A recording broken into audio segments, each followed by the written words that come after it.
Well, welcome everybody joining us to this London Art Week event, Colnaghi Elliott Master Drawings, Reinvigorating a Great Master Drawings Tradition. I'm Tom Marks, writer and critic and Associate Fellow of the Warburg Institute, and I'm going to be hosting this evening's proceedings. I'm delighted to be joined by these two likely lads, Jorge Coll of Colnaghi, and Will Elliott, joining us from Colnaghi Gallery in London. The exhibition, Colnaghi Elliott Master Drawings inaugural exhibition, is now on show at Colnaghi in St. James's, a wonderful display of some 20 drawings from 1800 to 1950 as part of London Art Week. What I've asked Will and Jorge to do is to pick out a handful of drawings in the exhibition to discuss sort of the importance of these drawings as discoveries, as things that are appealing for collectors, and they'll speak a little bit about those drawings, their technique, the artists. It'll give you a taster of the exhibition. From there, we'll move into some broader discussion about the collecting old drawings and the market for master drawings. And from there, we'll have some time for questions at the end. Please, if you'd like to ask questions of our panel today, please use the Q&A box. I'll keep an eye on that and make sure that the best of the questions are posed to Will and Jorge before the end of the hour. So welcome to both of you. Hi, Jorge. Hi, Thomas, how are you? I'm well. Hi, Will. Hi, how you doing? Will, let's start with picking out just some drawings to get people sort of engaged with this exhibition. So we've got 3 drawings here, and perhaps you can tell us a bit about them. We'll start with this drawing. Yeah, of course. Thanks, Tom. I'd love to. So this is a drawing which I just find absolutely mesmerizing. So the image itself, I love Jerome. I've always loved Jerome for a long time. And the image itself, I've known also for a long time because it was published as a lithograph in 1861. So I knew there must be a drawing out there, but it hadn't been published. It wasn't known in the scholarship.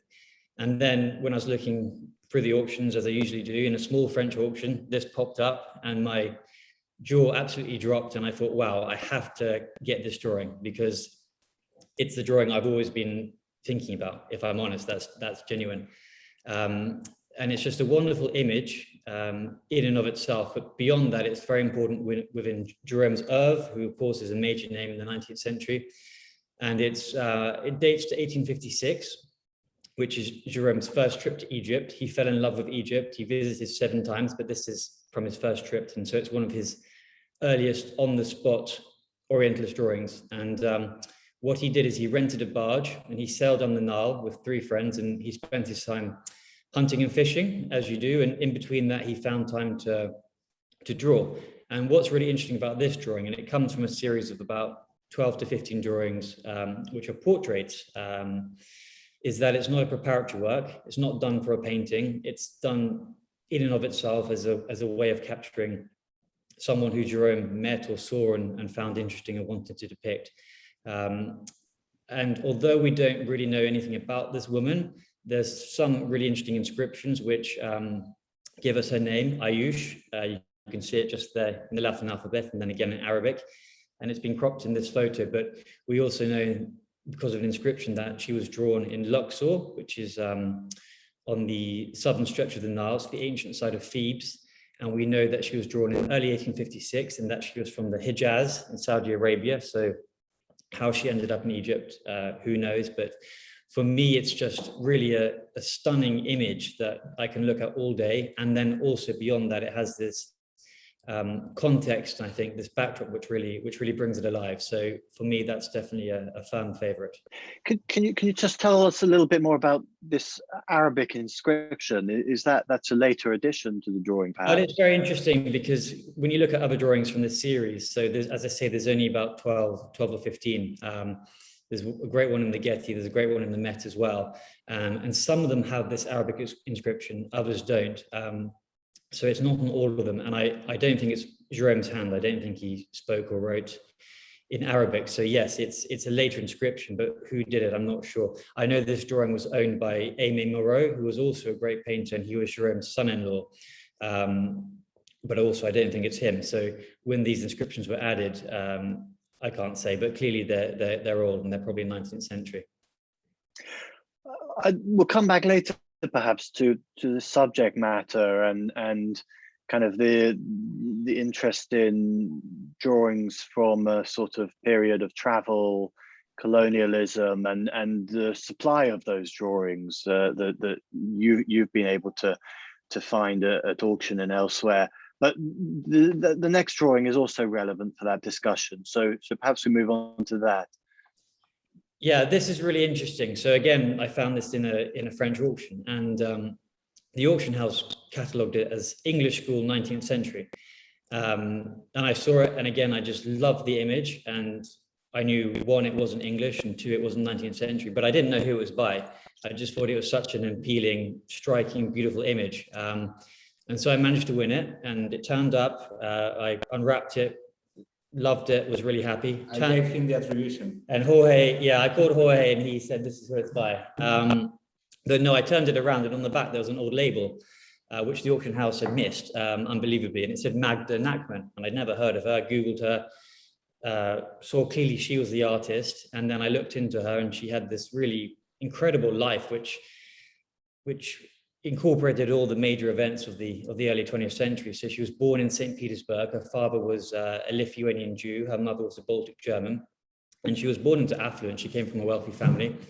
She studied under Leon Bakst in St. Petersburg, but then during the revolution, her family lost pretty much everything, and she was at the age of about 19 then. She had to scratch a living designing propaganda posters, and then she met an Indian communist leader who was in Russia looking for ideological partners in the struggle for Indian independence. They met, they fell in love. He was called MPT Narayan.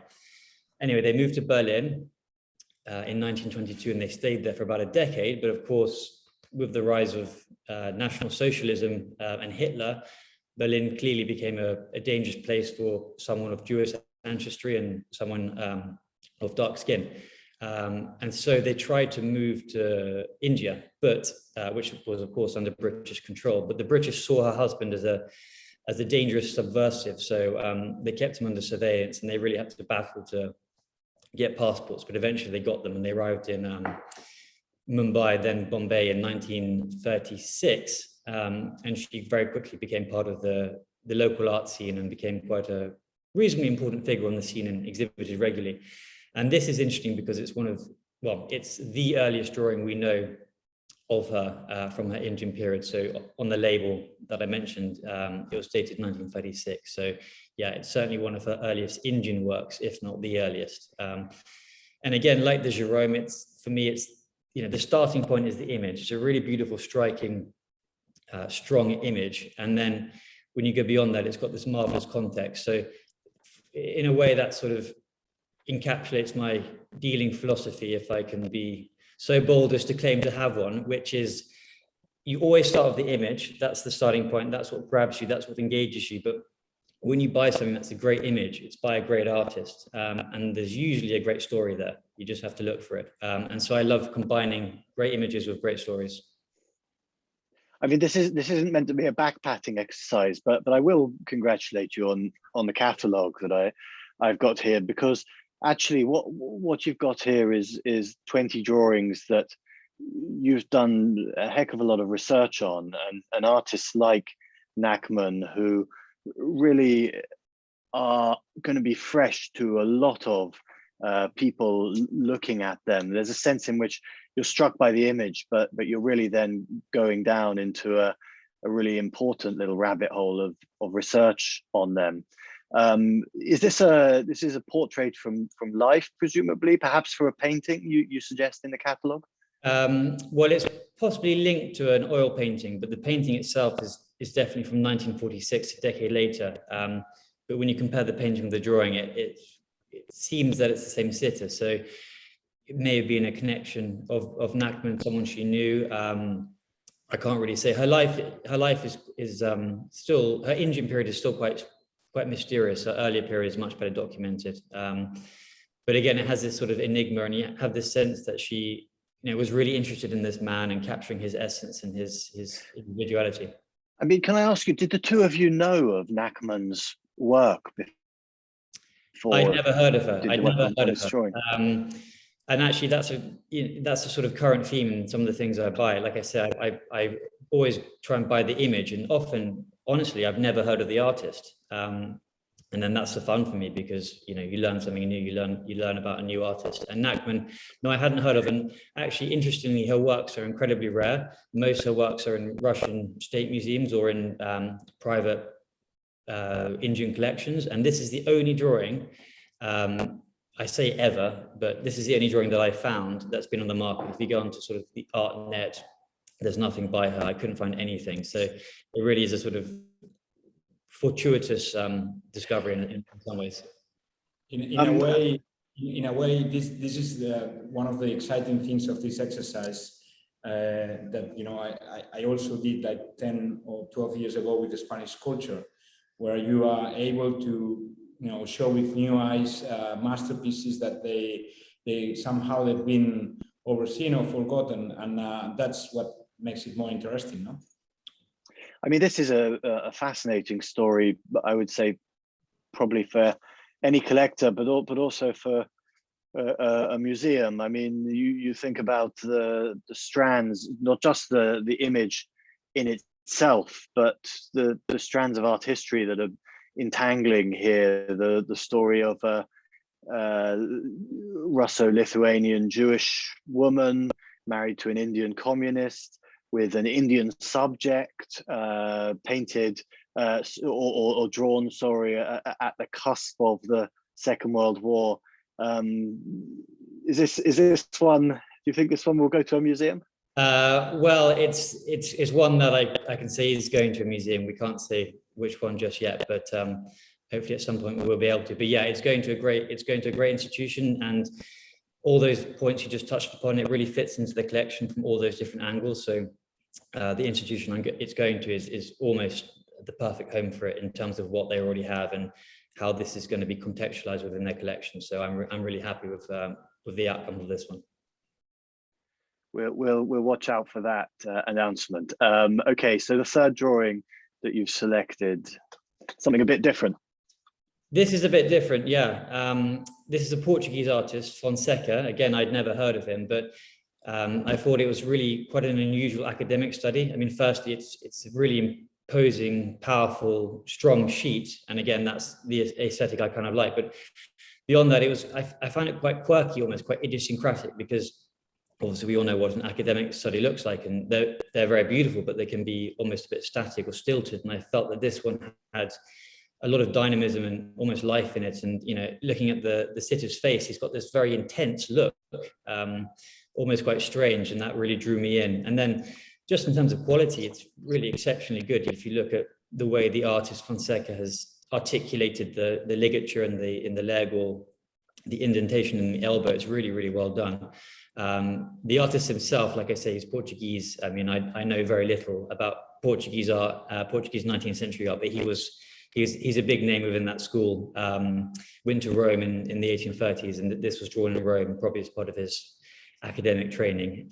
Then he goes back to Portugal and has a very successful career and works for the royal family. But again, an artist whose drawings one sees very infrequently. So it was really nice to find this and bring another work into reserve. I mean, sure, you understand this as a potentially an academic drawing of sorts. It seems to be based perhaps on looking at something like the Farnese Hercules. There's a kind of interesting play with the block of presumably stone, and that sense that this might be sort of a man and sculpture, but also a man becoming a sculpture in a way. I think it's interesting though that we describe some of the drawings that you've got in the show in St. James's. You would describe as academic drawings, but somehow in a new context, they don't have any of the dustiness of the sort of the school tradition to them. Is that, do you feel like you're trying to take things, you try to put things in context, but also in some way put them in new context. Yes, I think so. And in a way, it's not some grand strategy that we've come up with. It's just, I suppose, how Jorge and I look at things. We like to try and look at things through fresh eyes and look at different angles. And also something I've learned very much through Jorge and working at Colnaghi when I was here a few years ago is that presentation is really key. It's not just about having a great work, it's about presenting it in an interesting, informative, fresh way. And that's equally as important in many respects as the quality of the drawing.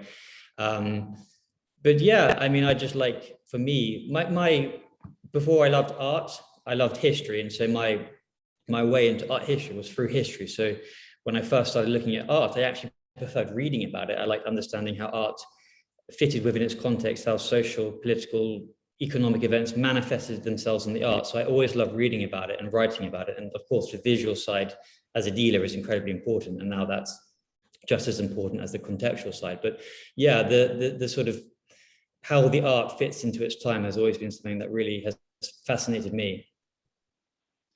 Jorge, is this one of your favorites? Since the other two are sold, this now it's one of my favorites, you know. I don't know, it's actually, I found it very interesting, and I've been very lucky to walk around with Will. We were discussing the selling strategy. So when you do that, you need to go to the, really have an inside view of every drawing. And I do think that it's, if you put it on the context of being this a Portuguese important painter, that makes it more special, because you don't have so many options in Portugal. So I did like it also for that reason. I mean, this is something that it seems clear in this exhibition, that there are drawings from traditions that sometimes or frequently haven't been shown in London. There's an example, we don't have an image, but of a Danish drawing by someone who's a near contemporary of Hammershøi, a very peaceful drawing, but also quite enigmatic, of a little ceramic ewer on top of a brick or a block. Other drawings that are represented here really well in this exhibition are drawings by 19th century women artists, some of whom might not be household names, and as I say, drawings of sort of interesting, quite surprising, and I would say on the whole quite humanely drawn colonial subjects. We'll come back to those questions. I'm going to stop sharing. I'm going to urge all of our audience to get to the exhibition to see more of the drawings, and if they can't make it to the exhibition, to have a look at the drawings as they can be seen online on the London Art Week and Colnaghi websites, and do read the catalogue. Let's talk more broadly about this partnership and then come back to the matter of drawings. Jorge, tell me, how did this partnership between Colnaghi and Will Elliott emerge, and what do you hope to achieve from it? Well, I think that the partnership started many years ago. I was very lucky to meet Will, that he wrote some. I wrote you a letter. He wrote me a letter. At the time, how old-fashioned. But he wrote me a letter, and then he wrote something else. And I said, well, I always try to talk to everybody here in Colnaghi, especially with also young dealers. And I found it that he was, I like that he was brave enough to write a couple of times. So I had kind of a break, and I called him out of the blue and said, if you're around, we can go for lunch. And I immediately saw that he was a talent, and we started working. So I think that through the time that we was working together, I developed a deep respect for for the professionality of Will, and we enjoyed very much working together. And then, of course, like every good dealer, everybody wants to test their capacity. I also did it when I was very young. When I was 20, I left the family business, and I was very sad that in a way, Will left the company, but I fully understood it. And I think that actually was something very good, because he was able to prove through amazing exhibitions how good he is. And then since then, I've been a great admirer. Even I've been a client of his. It's true.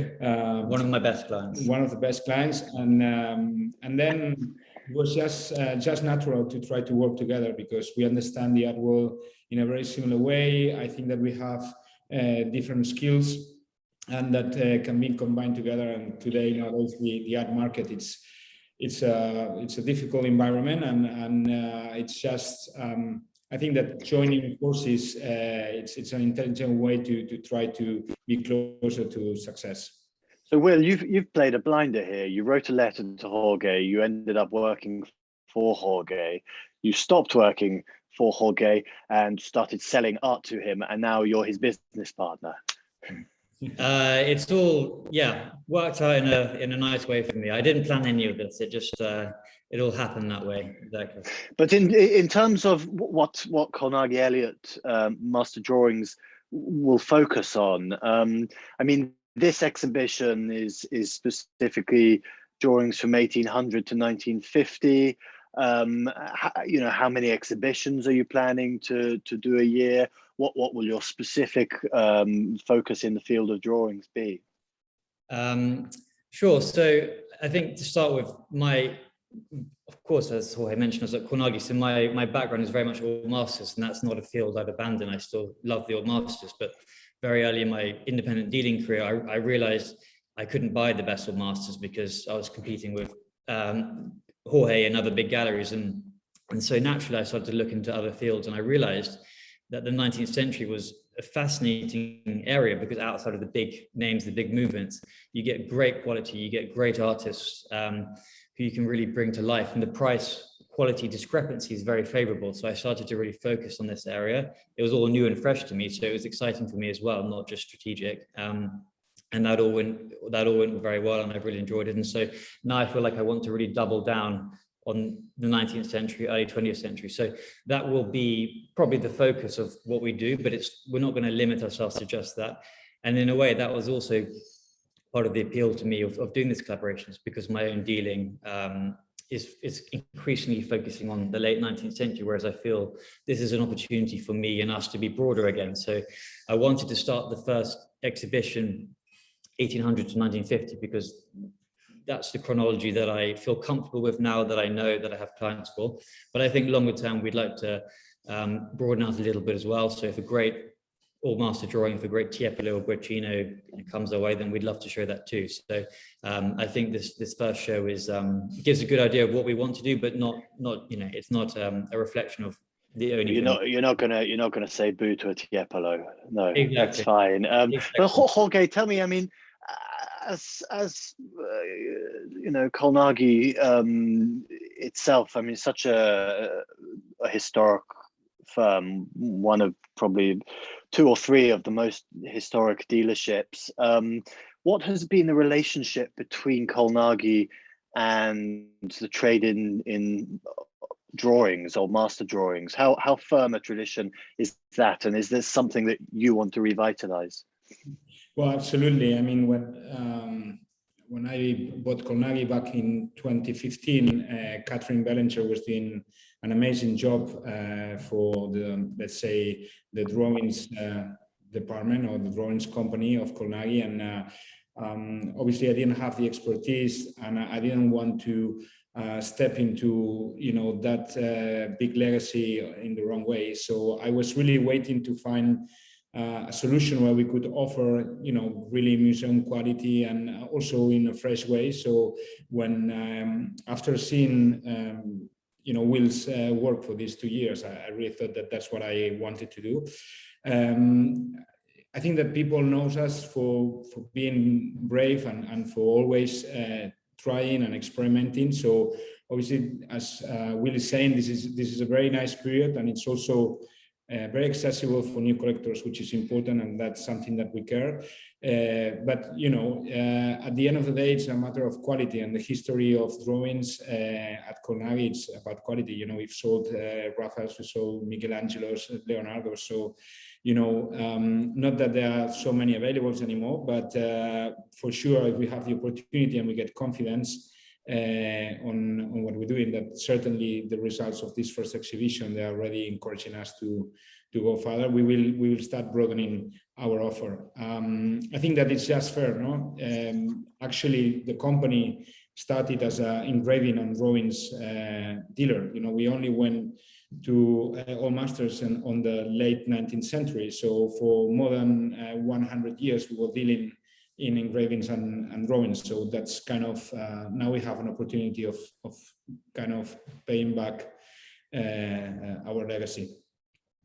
Well, let's think. I mean, one of the things that struck me about this, it's a gem-like exhibition of 20 drawings full of surprises. But one of the things that has happened is that you've got a great range of techniques on show among these works. So there's a red chalk drawing by Frank Dobson. There are pencil drawings, pen and ink drawings. There's a work that uses a type of collage. There are chalk drawings, there's gouache, watercolor. Will, was that intentional to really show in your first exhibition just actually the kind of range of techniques that we all describe as drawings? Not at all, to be honest. It's a very good point, and I must say it's something I hadn't really consciously thought about. It just happened that way, that the drawings I brought did show how diverse works on paper can be. Like I say, it wasn't strategic or intentional. It just happened to follow that path. And again, I think that reflects drawings themselves and how different and how diverse they can be, and that's what's very exciting about them. If you think about drawings, you think about pencil and paper. There's so much more than that. There's so many more different techniques. And so, yeah, like I say, it's not something we've thought about showing, but I mean, your point is very interesting. And I think that could be quite interesting to do a show on based around different drawing techniques, or to take a particular technique. Of course, people have done watercolor before, but there are other ways one can take that. So yeah, so it's a very good point. I mean, one of the things that technique is obviously related to is what the purpose of a particular drawing might be. Some artists might use a certain medium for sketches, some for presentation drawings. And actually, I'm going to jump and take a question from the Q&A, because I suppose the question is how you identify what an artist's motives are in creating a drawing. But what are some of the types of drawing? What are they for? Perhaps give us some of the examples of the drawings in the exhibition and what they were intended for. Well, again, that's a very interesting question, because I think most people associate drawings with being preparatory things, preparatory for paintings, and therefore lesser objects are not so important in and of themselves. And I think actually, when I look at the show, very little we have is preparatory. I mean, nothing we've shown is related to a larger painting. They're all done for the joy of drawing in and of themselves. Of course, there are some academic works which are part of the artist's education, like the Danish drawing you mentioned, of course, the Fonseca.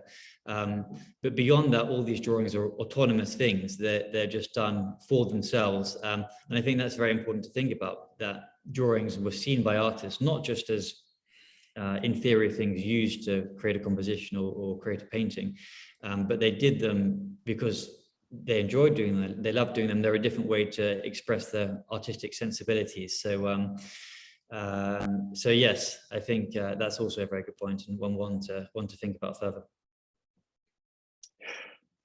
Let's think about the subject of these drawings, but also the sort of surprises among the artists, and this feeling for kind of what is unknown and or little known.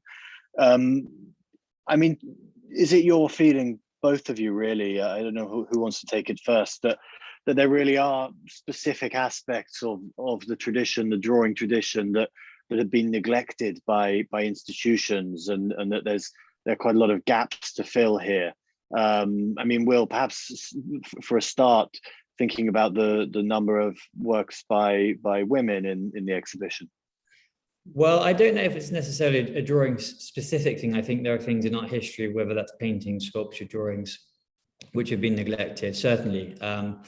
And we're dealers, so we're looking for things that are commercial, which we know we can sell. So, perhaps one could be accused of jumping on the bandwagon because we all know what the current sort of the zeitgeist is. But really, for me, of course, look, I'd be lying to say that's not a consideration when we buy things. But really, it's about discovering stories. That's what I love, and it just so happens that a lot of stories we can discover are female artists because they haven't been looked at before. And I think we're looking at them not because they're female, but because the artist is good and deserves to be seen and talked about. So that's definitely an element to it, I would say. This has been, now I'm talking as a client. The experience is that Will has a natural talent which is called taste. And then he makes his taste relevant because there's, you immediately love all the images, but then when you go and see the drawings, there's always a nice story behind, and it makes, the taste relevant. And I think that the combination of both is what we've gone for it. And then obviously, as long as we have more conversations, people say, well, there's this gap, this other gap, and then it's something that we will add maybe in exhibitions or maybe in our private offering. But the main drive has been, make this taste relevant. And I think that's why it's successful. I think more broadly, though, to go back to the original question, one thing I feel very strongly is that the late 19th century, outside of the major movements, is definitely a neglected area. I mean, as I say, whether that's painting, sculpture, drawing, and that's something I'm really keen to try and tackle, because everyone knows about the major impressionists, post-impressionists, but in and around these names, there's a whole plethora of fantastic artists, male and female, who are doing really innovative, original things to a very high degree of skill, and they've just fallen off the map. And so what I've loved doing, as I said, is really bringing them back to life. And what's fascinating about the late 19th century is that you can really reanimate these things in a way you can't do for old masters, because by the late 19th century, you've got photographs, you've got journals, you've got newspaper clippings. And so you can really recreate the context in a very exciting way that gets people excited as well. And I've really found that from the catalogs, putting photographs of the artists in their studio or quoting artists' interviews from the late 19th century with journalists, it really gives these works a sense of animation and context, which I don't think you can do for earlier pictures or drawing. Well, that sort of leads to my next question, a twofold thing really about supply. I mean, a lot of these drawings you're discovering, they're things you're finding in sales or with collectors. But I'm sort of interested to know kind of your feeling about, it's a sort of impossible known unknown question, but how much has survived by artists, how it has survived by artists who haven't really been celebrated in the art historical tradition or by the market before? Well, drawings wise, a lot of it survived a surprising amount, given how delicate drawings are. They're on paper, they're the most delicate of media. So many have survived because they weren't necessarily shown and displayed when they were made. Even if they were made, as I said, not for preparatory work, but in and of themselves, they still weren't really shown as much.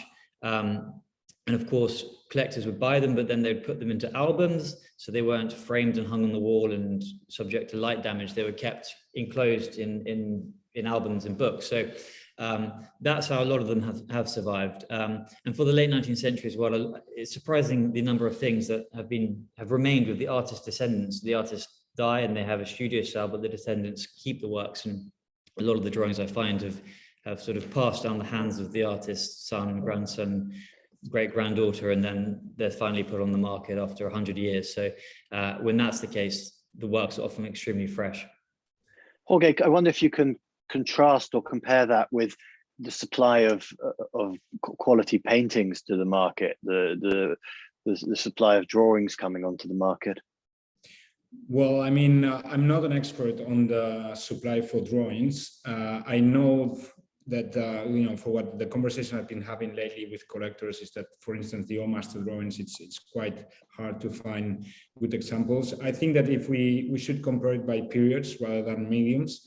And I do think that the 19th century has also a very good sourcing, if we compare by period. So it's more difficult if you go back on time. So if you try to find like a Renaissance masterpiece, it's very difficult on all masters and nearly impossible in drawing. So yes, I would think that still we have more paintings, but sourcing, depending on the periods, is difficult. Not the 19th century.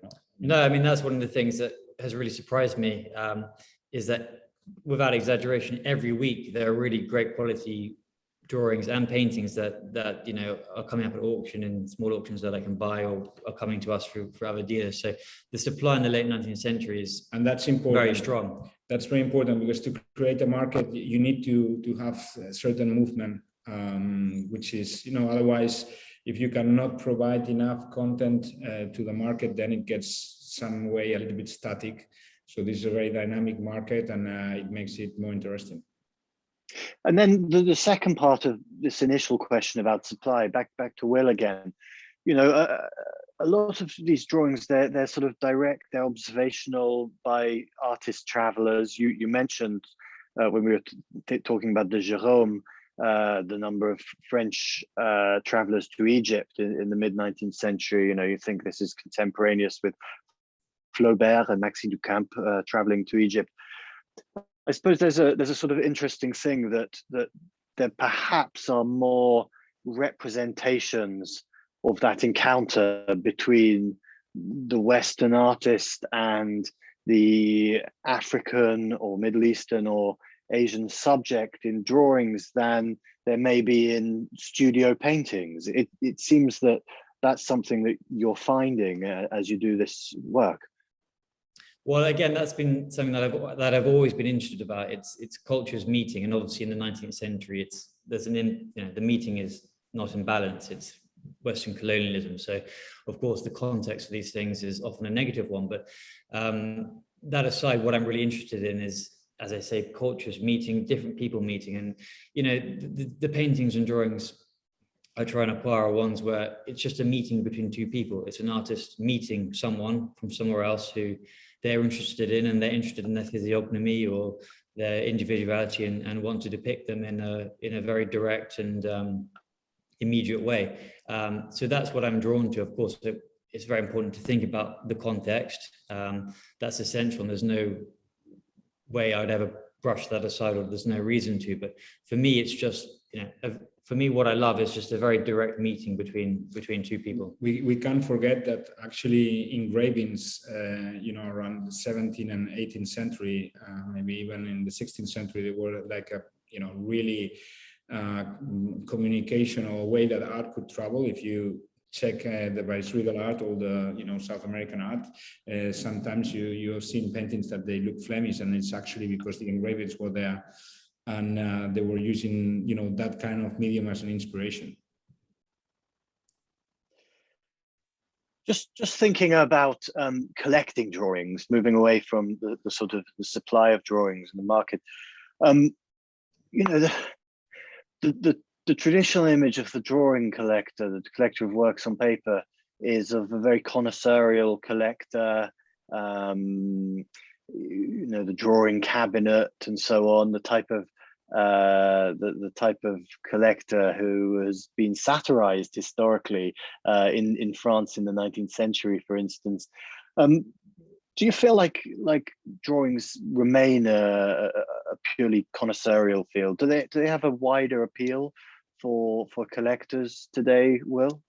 Well, I think the stigma remains, if you can call it a stigma, that no, I don't criticize connoisseurship. No, I know, but no, it's true. I think people think drawings are a bit more sort of dusty or sort of secretive, private. Yeah, exactly. And I think that's possibly the way that they've been collected, because really until recently it was difficult to display drawings in a way that also kept them safe. So people would collect drawings, but they wouldn't display them. They'd put them in albums or put them in drawers.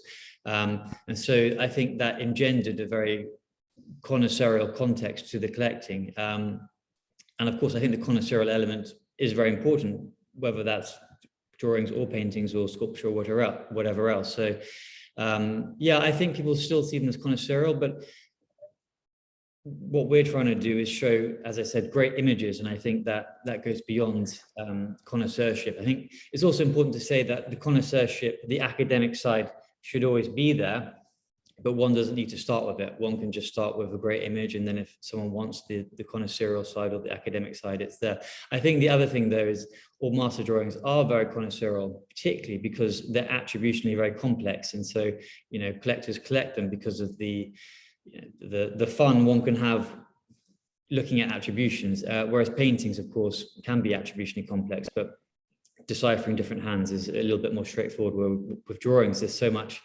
particularly with master drawings, which we don't know. And so I think that's also part of the reason they've been considered to be connoisseurial objects.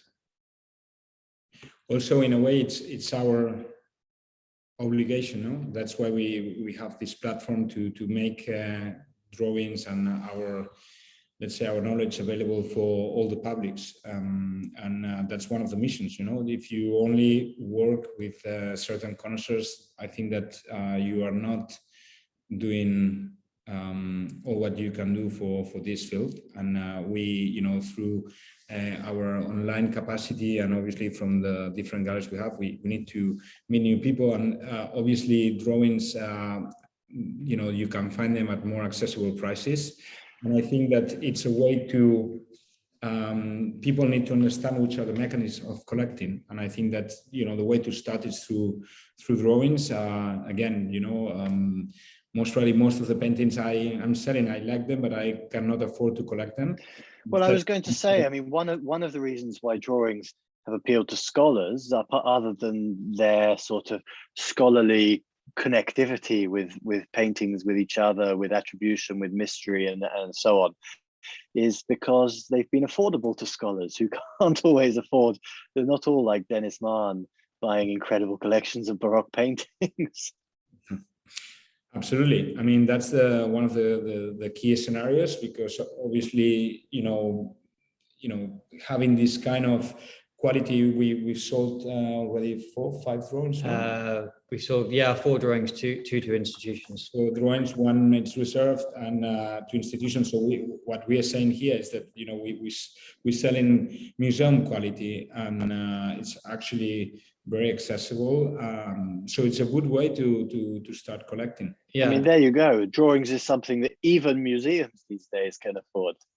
Exactly. I mean, that's something that I've always been very interested in, is showing that quality is not synonymous with price. I mean, things for £5,000 less even, museums buy them and are interested in them. So you can get museum quality for a fraction of the price people think, and that's been really interesting, displaying these drawings. And as you say, what's the appeal? The appeal, I think, is very wide, and it should be very wide. And just the last few days, the show's been open. We've had loads of different people come in. The response has been very good from people also who don't know much about drawings, because I think they're very immediate. And as Jorge says, the price point is often very surprising. And so that combination, I think, is something we need to keep pushing. Well, clearly the directness of something where you can really sense the hand of the artist in a drawing so often, the sort of the instinctive nature of fine draftsmanship in certain ways, maybe less so with academic drawings, is something that appeals to a lot of collectors. Just to speak to our audience briefly, if you'd like to ask questions of Jorge and Will about anything we've discussed or anything we haven't discussed yet about drawings, please do add them. And while some questions are percolating in people's heads, just on that point about, Jorge, you say a drawing is a good field for somebody who might be starting to think about collecting in historic fields. What about the sort of things people need to consider these days in terms of display and conservation of works on paper? We've also talked about the fragility of paper. What are some of the tips that you would give to people who are buying drawings for the first time?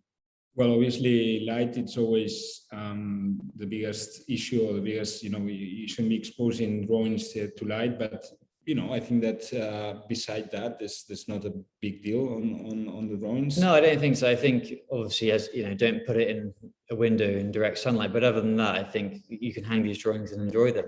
I mean, I wouldn't. I mean, myself, I buy a few drawings, and it's not to put them on a folder.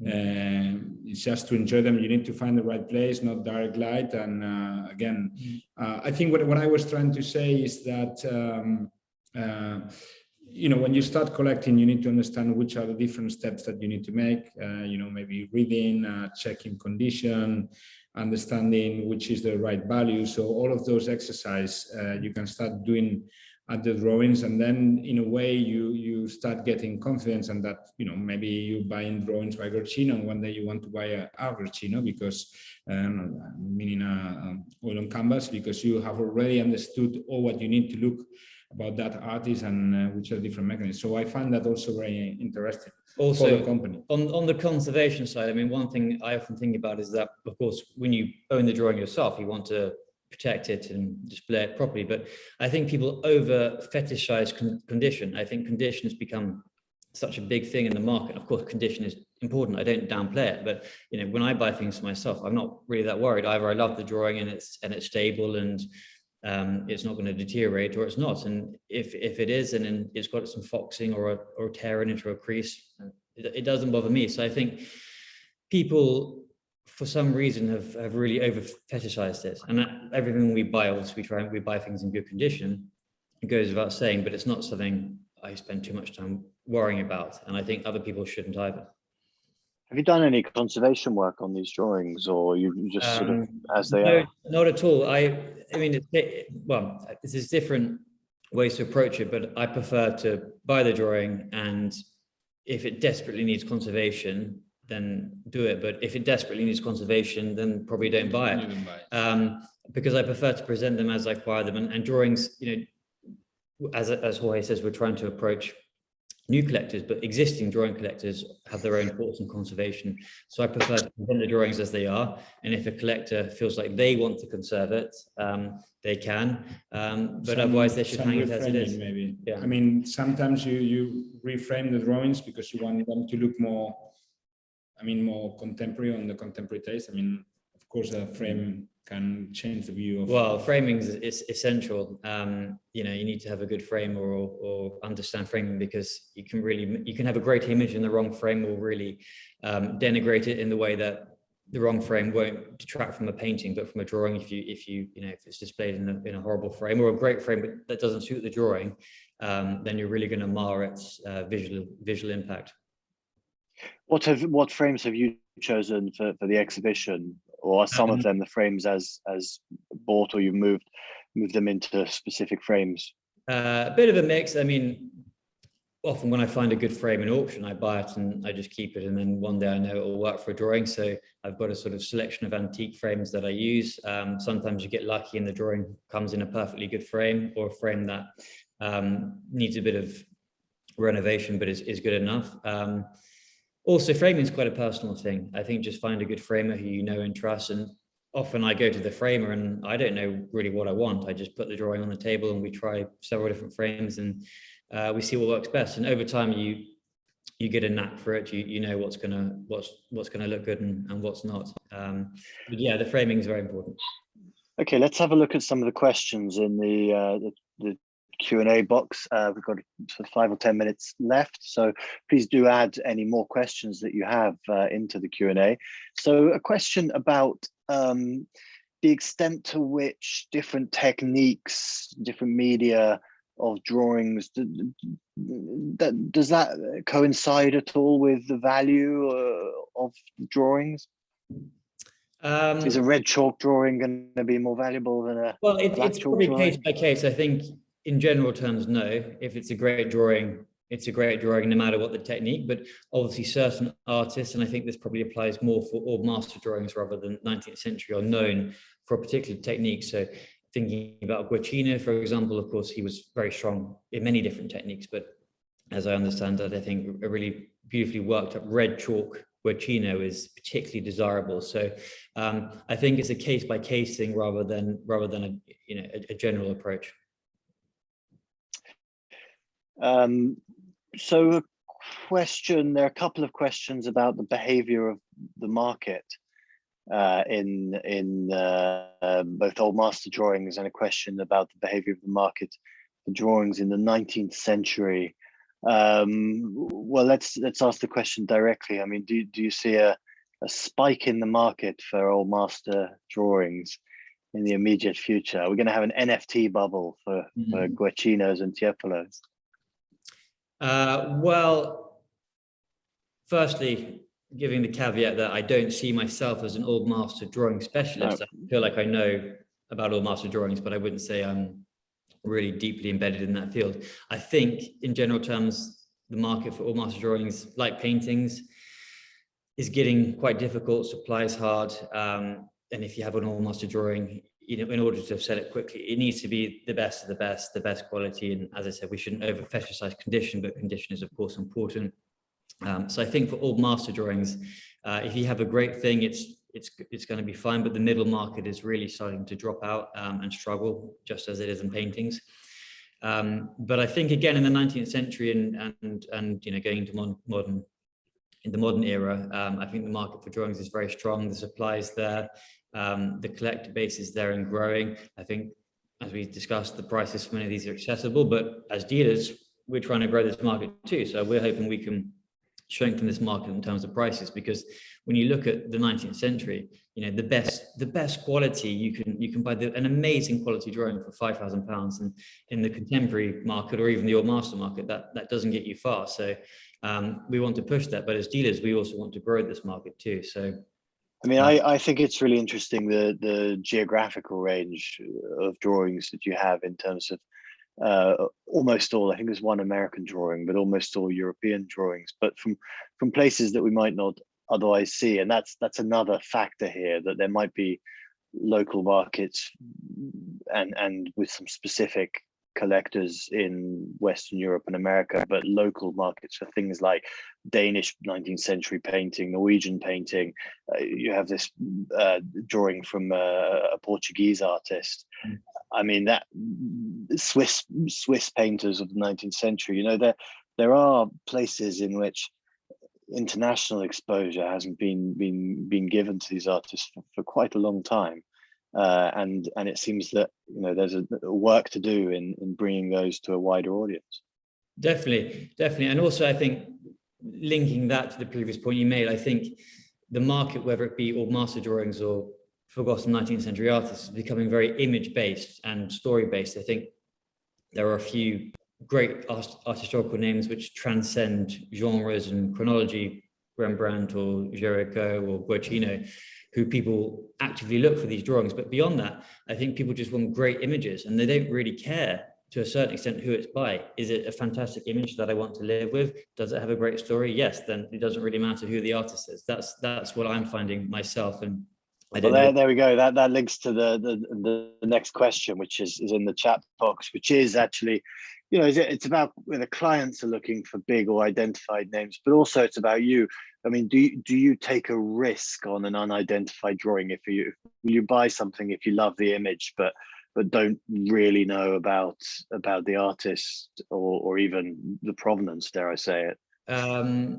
Well, Jorge is better at discussing risks than I am, because I'm quite a conservative dealer, and which is one of the reasons why I wanted to partner with Jorge, because he's got a very good level of balance and risk reward, which I think I need to improve myself. But as dealers, you're always taking risk. It's a calculated risk. But yeah, I think the great thing about dealing is there's no one way to deal. It's a very individual thing. There's no set path. There's no set philosophy. You deal it in the way you feel is comfortable and works for you. That's what I've learned to do. And that's why I think I work very well with Jorge, because we deal in different ways. We have different skill sets, which I think complement each other. But I'm digressing, and to go back to the... Well, Jorge, tell us about, this isn't a therapy session, but tell us about your attitude to risk. Well, yeah, maybe I've been too exposed to risk, as many of my colleagues knows, but no, I think I wouldn't like to talk about risk. I would like to talk about passion. And passion sometimes makes you go that step beyond, or that extra mile. But usually this is also what people likes. When you make efforts, collections that they are done kind of too calculated, like, oh, we need these names, we need these artists, that's it. Instead, you see collections that they are actually built out of, always making one more effort to find that special piece. Sometimes we are at auctions or we are in art fairs, and you immediately see the images, and you know that they're gonna work, they're gonna connect with the audience. So when you have that heartbeat, you need to go for it, and that's how you make the big developments. I mean, I've been on the past year seeing like some young dealers. They make those efforts, they've done those risks, and suddenly they become like top dealers, and that's just because those risks, because they create a fashion, they make a statement. So obviously it's not for every day, but when you really have something that your instinct is telling you to do, you need to do it. Yeah, and I think the original point about would one risk going strongly for an unattributed drawing? Yes, if the image is strong enough, and I don't buy unattributed drawings regularly, but I do sometimes, and the Nachman is the case in point. I mean, I just love the image. I had no idea who it was by. I really didn't. I just thought that's a great image, and so I'm just going to interrupt to ask a final question from the chat box that has come in, which is sort of the other side of the coin, which is that there are two drawings by Louis Agricole Montagnier in the exhibition, which show tirailleurs, Algerian and Senegalese soldiers in the French army in the First World War. Is that's correct? Is it Will? That's correct. Yes. Exactly. And the question is, you've done some research on it, but do you feel like there's some more research to do? There's a question also specifically about whether the sketches came from the family of Lieutenant de Gramont. Well, for the first question, I think no matter what the drawing is, the research never ends. But I think in this particular drawing, yeah, it's quite tantalizing. The artist, again, is a very little known figure, but he worked as a war artist. He was sketching in the trenches in the First World War. So I think there's a lot more to do in terms of understanding what he did, where he was, what his link was to these tirailleurs, whether he was in a regiment with them and spent time with them, or it was just a chance encounter. So I think those are all tantalizing questions that would be good to know more about. And then as to the provenance, we know it was owned by this lieutenant because it's dedicated to him, but to what extent it remained with his family, I don't know. Again, it's something I found in a very small French auction, and the image and its historical context just spoke to me. Okay, I'm going to ask you one final question. It's to Will, because it's something he said at the start, which was that you said that you've been dreaming of this drawing by Jérôme, that it's the drawing you've lived with in your head, and you wanted to find it, and you found it. What drawings are you going to dream about now you found that one? You've really put me on the spot there. Well, I have to think about it, but maybe another Jérôme from that series would be nice to find another one, because they're all so beautiful. But no, just in general terms, I think this catalogue is a good indication of what I like and my taste. So more things along these lines, and hopefully we can go for more unknown artists, but also some big names too. We also want to handle big artists, so it's a combination, it's a balance. But that's the thing about being a dealer. There's always things to dream about, always projects to dream about, always works to dream about. So we're always dreaming, but we've also got to make it a reality. And Jorge's good at doing that. So we'll see. We like dreams. We need to make them true. Well, on that note, I'm going to say thank you to both of you. So thank you to Will Elliott and Jorge Coll. Good luck with your new enterprise. And I'm going to suggest that the audience do try, if you're in London or near London, to get down to Colnaghi to see the inaugural exhibition of Colnaghi Elliott Master Drawings.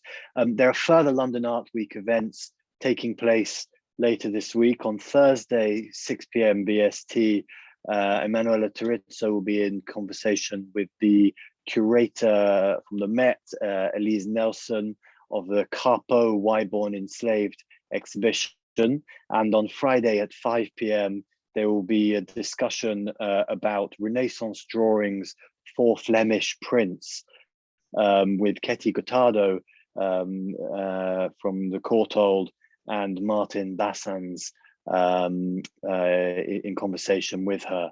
So please do look up those events. London Art Week continues until Friday, the 8th of July in the galleries and online, and you can find out more at londonartweek.co.uk. Thank you all for joining us this evening. Have a good evening or afternoon. Thank you.